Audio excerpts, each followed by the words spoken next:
Sakalayan Gunarnavasya Vande Guru Sri Charanaravindan.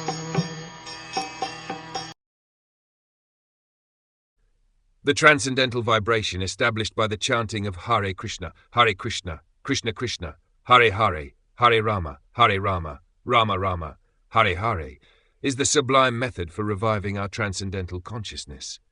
As living spiritual souls, we are all originally Krishna-conscious entities, but due to our association with matter from time immemorial, our consciousness is now adulterated by the material atmosphere.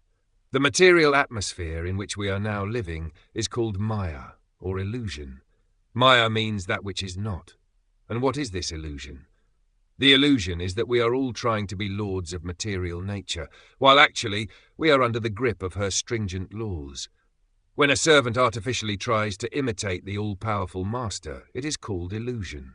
We are trying to exploit the resources of material nature, but actually we are becoming more and more entangled in her complexities. Therefore, although we are engaged in a hard struggle to conquer nature, we are ever more dependent on her. This illusory struggle against material nature can be stopped at once by the revival of our eternal Krishna consciousness. Hare Krishna, Krishna Krishna, Hare Hare is the transcendental process for reviving this original pure consciousness. By chanting this transcendental vibration, we can cleanse away all misgivings within our hearts. The basic principle of all such misgivings is the false consciousness that I am the Lord of all I survey. Krishna consciousness is not an artificial imposition on the mind.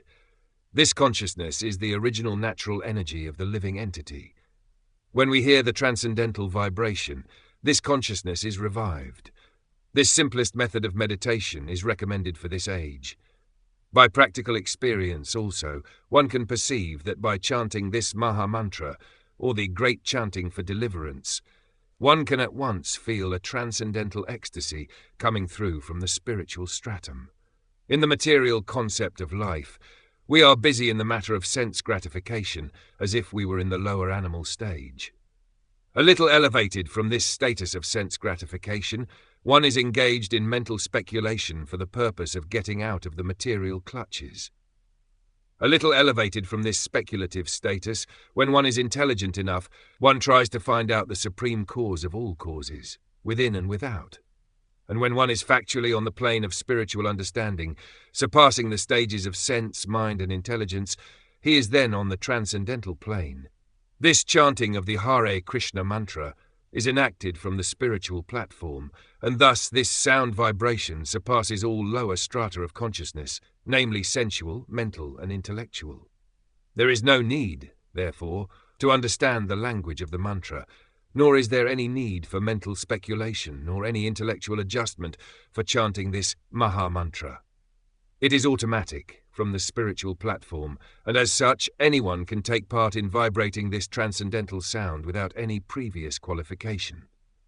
In a more advanced stage, of course, one is not expected to commit offences on grounds of spiritual understanding. In the beginning, there may not be the presence of all transcendental ecstasies, which are 8 in number. These are 1. Being stopped as though dumb. 2. Perspiration. The standing up of hairs on the body. 4. Dislocation of voice. Trembling. Fading of the body. Crying in ecstasy. And trance. But there is no doubt that chanting for a while takes one immediately to the spiritual platform, and one shows the first symptom of this in the urge to dance, along with the chanting of the mantra. We have seen this practically. Even a child can take part in the chanting and dancing. Of course, for one who is too entangled in material life, it takes a little more time to come to the standard point. But even such a materially engrossed man is raised to the spiritual platform very quickly when it is chanted by a pure devotee of the Lord in love. It has the greatest efficacy on hearers, and as such, this chanting should be heard from the lips of a pure devotee of the Lord so that immediate effects can be achieved. As far as possible, chanting from the lips of non-devotees should be avoided. Milk, touched by the lips of a serpent, has poisonous effects. The word hara is the form of addressing, the energy of the Lord, and the words Krishna and Rama are forms of addressing the Lord himself. Both Krishna and Rama mean the supreme pleasure, and Hara is the supreme pleasure energy of the Lord. Changed to Hare in the vocative, the supreme pleasure energy of the Lord helps us to reach the Lord.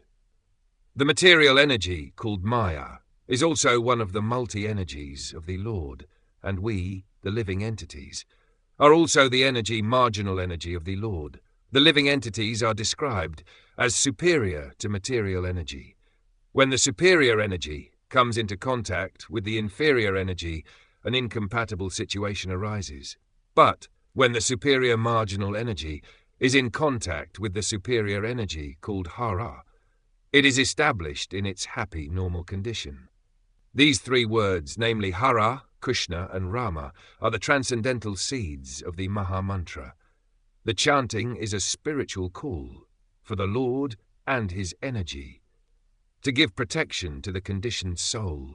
This chanting is exactly like the genuine cry of a child for its mother's presence. Mother Hara helps the devotee achieve the Lord Father's grace, and the Lord reveals himself to the devotee who chants this mantra sincerely.